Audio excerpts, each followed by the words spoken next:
So the swipe with intent method actually works very, very well. It actually helped us take one of our clients from 8K a day to 55K a day. And our hit rate literally went from 5% to 15 to 20% almost overnight. So there's two ways to do it. Number one, the real raw reality of like understanding your customer comes directly from what they're saying. AI is going to twist it to sound, very formal. You want to be able to speak to your customer and not just say AI bullshit, because a lot of the times people are buying from emotion.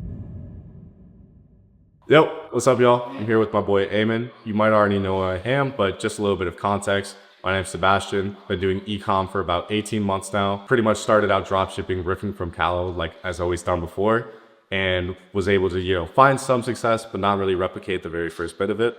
And then was able to recently hit on a massive winning product, and then have been scaling that brand for 8 months now, doing about 500K per month, and we run it subscription based. But yeah, just a little bit of context. Want to get into who you are, Eamon? nice. Yeah, Sebastian is actually one of our partners at the agency. So I've been in ecom for, I'd say like 2 years, 2.5 years now. I started off actually with my own clothing brand. So it was actually like own product that I've made myself. And then I scaled it up to almost 7 figures. And then that product kind of died out, transitioned to creative strategy. I was a solo creative strategist for a couple of 7 to 8 figure brands. And then that's how I learned like DR, creative strategy, research how to basically make winning ads from scratch. Started the agency up like earlier last year. And then now, our ads have gotten more than 8 figures in spend for our partners. We work with 7, 8, and 9 figure brands. One of our biggest case studies will help take a brand from 8K a day to like 55K a day in like 2 months. I would say, yeah, we work with mainly health and wellness and supplement brands, and we're just focused on scaling them up. All right, we'll just hop straight into it. How did you came across your second product, your second winner? Like, was it like an accident, or were you like intentional about like testing? Yeah, so basically my issue beforehand was I wasn't understanding why any of the product tests I was running were actually working. And that's why I got that first massive winner, but I wasn't able to actually replicate the success again throughout my, second, third, and fourth winning product. But coming into it, I took basically a month off of ecom, and then I just kind of recouped, moved into an apartment and everything with no active income, by the way. And I knew I had to make something work here. So I really sat down, tried to understand what product would be the best for me to actually test by just looking at the data in the market. And looking at this product, it was doing very well on Calo data. So it's actually a Calo data product, but it's not the traditional way that most people test with Calo data. Instead of doing it the way that I was doing it before, where I just rip content and hope it would work, I decided to actually take the content that was performing for them, but I would start to iterate on it. So I tested it with 3 different hooks and then 2 different CTAs, kept the same body, and then noticed my hit rate would actually increase from doing that. And then I also tested different primary text on the ad creative itself, found what would actually perform the best, or primary text and headlines, found what would work the best, and just made that combo. It actually allowed me to scale with this ripped content. And actually, as we started picking up more and more scale, then I actually built out a proper team behind the business. I had subscription revenue coming in. So it was able to actually sustain for the long term. At what point do you think like people that are just ripping, when should they start their own internal team? Like at what scale do you think it makes sense to start your own internal team? People that are ripping just from Calo data don't expect to see, a massive scale up from a product. It used to work, and that's actually how I started. But now it's a bit more competitive a game. Like you could still make it work and somehow get lucky, but instead of getting lucky, I want to focus on understanding what variables actually work for the product. And then ripping is simply for the initial validation, but you're taking all of the things that worked within the ripped content and just transferring it over to your own creatives in terms of like the script, the B-roll, the avatar, etc. So whenever you're able to actually get out of the stage where you're ripping and then you're starting to make your own concepts, you want to be able to actually understand why the concepts themselves work before hiring out to another team. So I recommend you get up to at least, maybe 3K to 4K a day in sales before you actually start making all these major hires. When even then, you should be only having a VA, a video editor, and a graphic designer. And then as you continue to scale further, obviously you can increase the amount of people on your team, but you want to make sure your bottom line stays protected, especially if you're running subscriptions. I don't recommend anyone goes unprofitable on new customer acquisition unless you have a bunch of experience with the game. I would instead have somebody stay at 20% margin, continue to build out the team and know they're staying profitable and staying lean, and actually understanding why the business works. Because I built out a team for my very first store, but I didn't understand why things were working. And whenever I would hire out, I didn't understand if they were doing a bad job, if they were doing a good job. I wasn't tracking the KPIs of any of my team members. And it just led to an entire mess where basically there was so much bloat, my profit margin was just shot down after I built this team. And the efficiency of the business also went down because a team that has no guidance, no tracking, we don't actually understand why things work, it's not going to go anywhere. And so if you're wanting to build out a team, take it slow, understand why things are working. And then as you continue to scale up the business, you continue to learn more. Then you want to start, making some of these higher pay hires. I mean, that's a very good point. I feel like every business owner should know, like each department, before hiring it out. Like even for myself, like I've done the media buying, I've even done some of the video editing myself on CapCut. I've made the scripts, I've done all the research. I know every single part of the business. So I know like when I'm hiring somebody exactly how it should be. But because like you said, if you don't know, you've never done it before, you don't know what a good hire looks like. And then you're just, end up wasting money and end up wasting time. Yeah. Well, I do have a question for you. And this goes towards people who are, finally starting to scale maybe their first winning product is whenever you do onboard a new client, what type of research are you doing within that first, maybe week of actually onboarding the client, seeing what the brand is, seeing what the product is, etc. 100%. So, I mean, what I always tell people is like, we research everything, right? Like literally everything. Like we'll go through basically, I mean, the first step, what we do when we onboard a new client is we basically give them an onboarding form. So it's pretty simple. We just ask for bureau shots, what the product does functionally, just to better understand the product, the top spenders in the account, any reports, any kind of research documents they have. But into myself and our own research process, it takes usually 3 to 4 days. So we start off, number one, with just manual research. So just going through like TikTok, Instagram, Facebook, and just understanding, number one, what does the audience consume? Because people always talk about, Reddit, understanding exactly what the customer wants. But what I found is like understanding what content the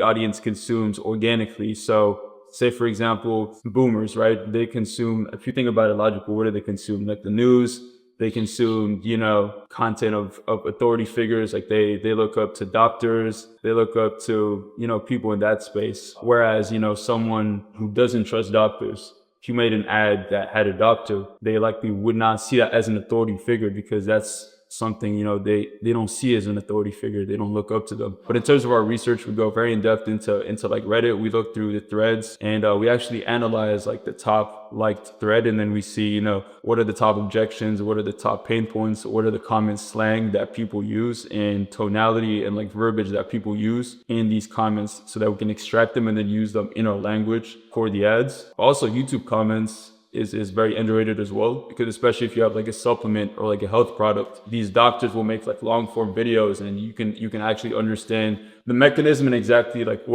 how they speak about the product. And people will have authentic comments in the YouTube comments as well. We have a couple AI prompts that we use, but I'd say AI is just a baseline. You should never just rely on AI. You always got to do your own manual research. And even for myself, like I spend at least 4 or 5 hours just looking through Reddit threads whenever I bring on a new client, just so I can understand things that you wouldn't see, if you were just doing AI research, things that you wouldn't see. That's always the best marketers. What they do is, they always go in manually, and then AI is just a tool to just help them, extract more data.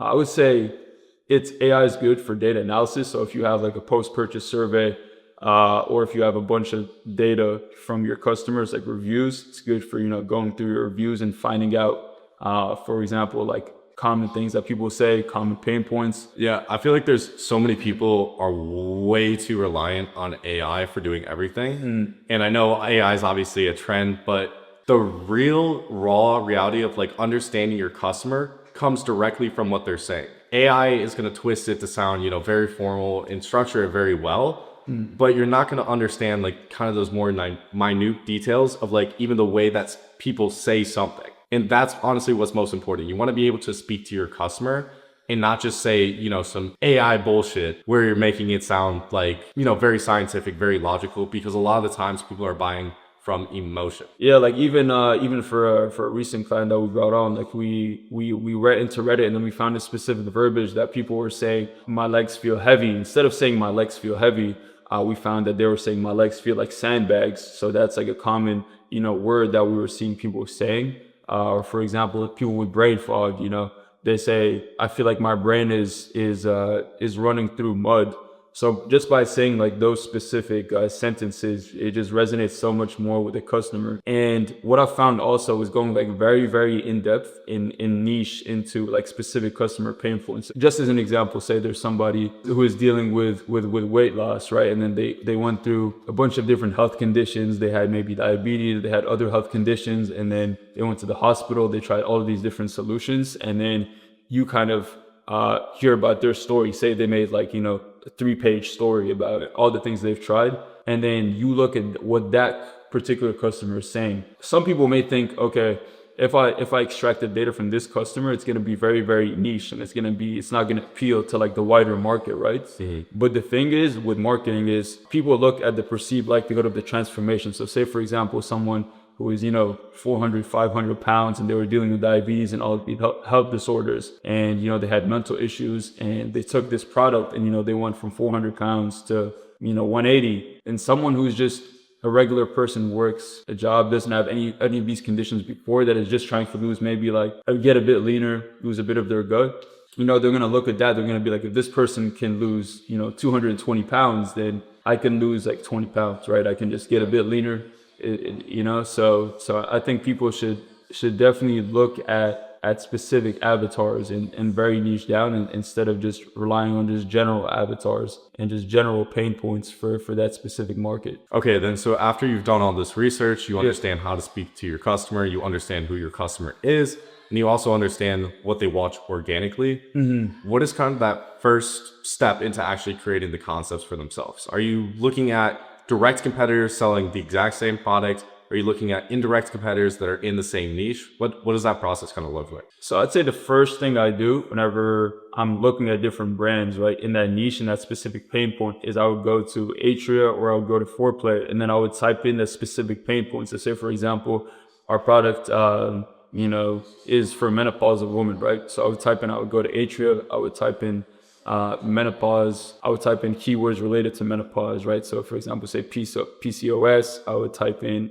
bloating, I would type in a lot of symptoms related to that, and I would see what kind of brands are, running that specific pain point. And then from there, I would just find out what the top brands are. So what brands are running, above 1,000 ads, what are the big brands in that space? What are they doing? From there, I would basically go to AdSpy. So I would essentially take that same brand and I would put it over to AdSpy. And the thing with AdSpy versus other tools is you can filter by likes and shares, meaning you can see the top liked ad for a certain brand. So for example, I would filter by the last 2 months, and I would see what are their top liked ad for that specific time period. And then by doing that, you can see, what ad they're putting the most spend on. Because obviously if it's the most liked, then they're getting the most engagement, it has the most spend. What I don't like doing is relying on the new update from Facebook Ads Library for the impressions.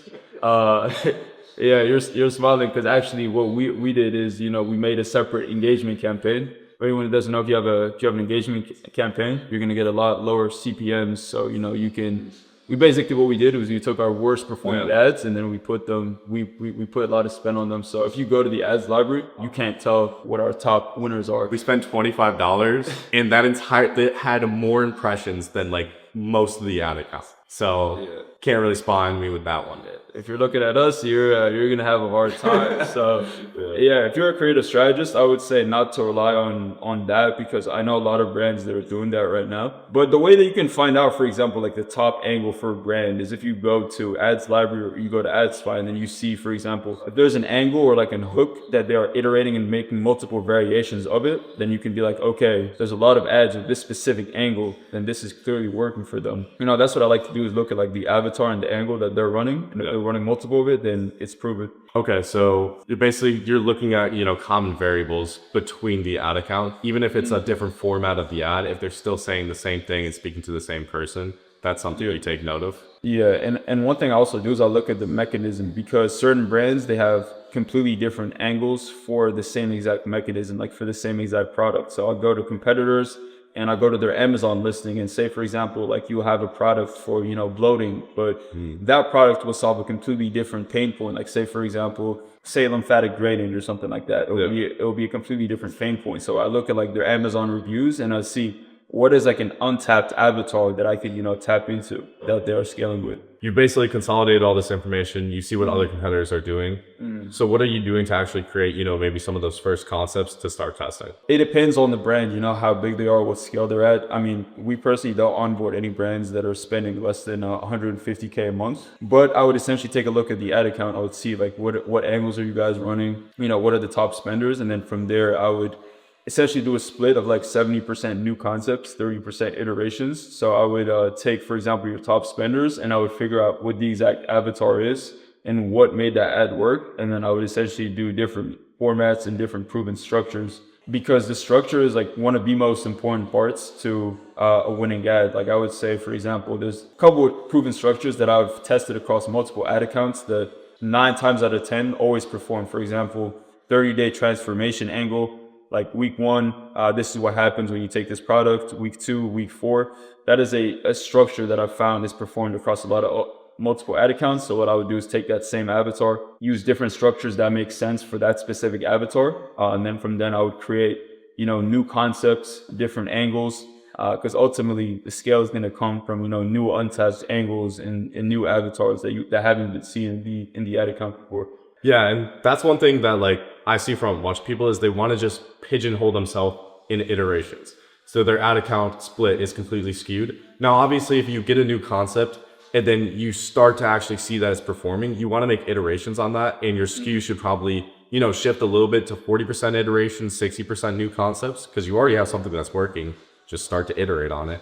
But between the ad accounts that you've seen, what is the skew that you're currently running? And like, what's the reasoning behind that? Yeah, so I would say 70% new concepts, 30% iterations. It's typically like the baseline that we do. And it really just depends what season we're in also. Like say, for example, we just hit a new top spender, then we would focus, number one, making as many iterations from that as possible. So what we would do is just take one variable from that winner and then make iterations of it. So say, for example, it was the hook that worked. We would keep the same hook and then we would make like 3 or 4 different variations of the body. Say it was that format. We looked at the ad, we analyzed, we saw it was the format that was working. We would take that same structure and then we would basically make different avatars with that specific format. And then obviously you could change up the B-roll as well. The B-roll actually has a lot bigger impact on the performance than people might think. I would say also different formats. So say, for example, you made a 5 reasons why static ad. You can just turn that same static into a video. You can take that same ad, you can turn it into a UGC concept. You can turn it into a VSL concept. You can shorten it. You can make it longer. You can expand on the mechanism. You can expand on the pain points. There's many different things you could do. Okay, then after you see something's actually performing in the ad account or not even performing, what type of metrics are you looking at to actually understand why something performed or where to iterate on? And then what are you also doing for the learning process? Yeah, for sure. So I would say for losers, right? Say, for example, something is not getting much spend in a CBO, but it has a 65% hook rate, but it has a bad ROAS. What I would look at is, okay, that hook rate is good. So what specifically did we say in that hook to make it scroll stopping to that point? But also there is things that affect performance. So say, for example, you just put hot girls in front of like an audience of guys, right? It's automatically going to have a high hook rate. So I don't really look at those metrics too much in terms of like hook rate and hold rate and those soft metrics. I mainly just analyze like what was that avatar that we had in the video? What was, the messaging that we had? And is there anything different that we did at that new winner that we popped compared to the old top spenders? For example, like there was a new winner we had, right? And it was a completely different avatar from what was originally working in the ad account. So we was like, okay, this avatar is proven. Let's make, different structures, different formats of that specific avatar. And we also take a look at the ad comments. So say, for example, people are saying a specific thing in the ad. What we would do is we would analyze those comments, and then we would basically use those comments, learnings from those comments in future iterations. Fire.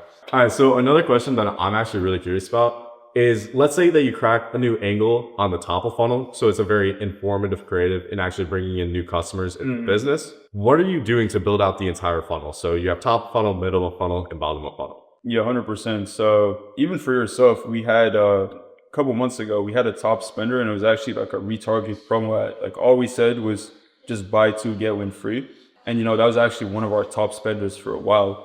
And beforehand, I never really understood why that ad performed. But then as I looked deeper, I saw that, we had a couple of top spenders, like top of funnel ads in the ad account that actually made that ad perform, because without those top of funnel concepts in the ad account that are basically bringing in new customers, the retargeting stuff isn't going to work. So you basically have to have every single piece of the funnel dialed in for those that kind of retargeting promo statics to work in the first place. But my answer to your first question is, though, when I crack a new top spender, immediately what I'm going to do is I'm going to make a couple iterations of that. So say, for example, like we had a specific creator in that top of funnel. Well, what I would do is I would bring in that specific creator. I would make a Hey Gen deepfake of that creator. And then I would basically turn that into like a promo static or a promo video, and I would basically, use that as like a middle funnel, bottom of funnel ad. Yeah, so middle funnel, I would say, is like kind of retargeting those people that saw the initial ad. So essentially just handling like their objections that they had in the ad. So say, for example, there's a lot of comments. When should I take this product? How many, drops of this product should I take before it works? How long does it take to see results? Essentially what I would do is I would take, those top objections, and then I would turn those into like a middle funnel ad to retarget those people. Yeah, because the point of the top of funnel is to bring in like new customers. So we've seen like unaware ads perform very good for that. With just like a storytelling format. Those actually have been ripping very, very good very recently. So like stories are actually a very good way to, bring in new customers for sure. Yeah. Also a side note on this, and something that, I eventually learned over time, is that your top of funnel ads are actually going to have the higher CPAs, but you do not want to turn them off because you're going to kill the momentum of the entire, angle that you're running. So those top of funnel ads should be the ones that you're actually scaling the furthest, even though they have a lower CPA and ROAS. In the middle of funnel and bottom of funnel ads is what's actually going to drive your profit from that angle. It's a little bit higher level, yes, but make sure that you're understanding the entire funnel and why things are working in terms of, okay, this is actually what's informing people about this angle and the product. And then the middle of funnel is handling the objections, and the bottom of funnel is simply putting an offer in front of their face so they actually convert. And the middle of funnel and bottom of funnel ads are going to have the higher ROASs. So obviously bottom of funnel is likely to have highest ROAS, middle of funnel is probably going to be a little bit lower, but that top of funnel, do not turn it off or kill it, because that's actually what's driving all the performance. Yeah, 100%. I remember I had a client one time, and they were at like lower scale. They were only spending like 50K a month, and they told me to turn off the top performer because they had a low ROAS. But they didn't understand that that low ROAS top of funnel ad that was taking up a good amount of spend was the reason why those middle and bottom of funnel ones was performing in the first place. Look at the ad account, like you said, as a whole, not just a specific ad. Yeah, I've seen so many people, bro. I've seen so many people kill like the performance of their entire ad account because one of the ads that they were running, and they didn't understand it was top of funnel. They just killed one of their top performing ads that was driving all the performance in the ad account. Your overall CBO is going to be affected by the entire funnels that you're running from the angle. And you should look at it from a holistic perspective instead of looking at it from a single ad level perspective. And that's also ties into the fact that like your meta performance can be driven a lot further. Let's say, your break even point is like $50. If you're just trying to break even because you're running like a subscription brand, you can actually push Meta's performance a lot further if you have a correct backend set up. So this is email, SMS, Google, subscriptions themselves as well. That will actually drive the entire performance to be blended a CPA of $50 to where you're still breaking even on first purchase acquisition, but your Meta CPA says that it's like $70. So that's like another, thing that you really need to pay attention to, especially if you're trying to scale, further, maybe going from 100K a month to hitting 500K, even a million a month, even though that's not something that I've done yet. I've just noticed that looking at things from a blended perspective is actually what matters more than just simply the ROAS that you see on Facebook, because that's how you get outcompeted, one, but also you're not able to reach the scales that you want to. How did you go from 5K a day to 45K a day? All right, so to go from 5K a day to 45K a day, honestly, these are the three things that you need to understand. Is one, understand your hit rate on your concepts and have a small team. This is probably the most important thing. Out of 5K per day, you should at least have a video editor, a graphic designer, and a VA. You should be making the concepts yourself, but other than that, you do not need anyone else really in your team. Stay lean, stay profitable.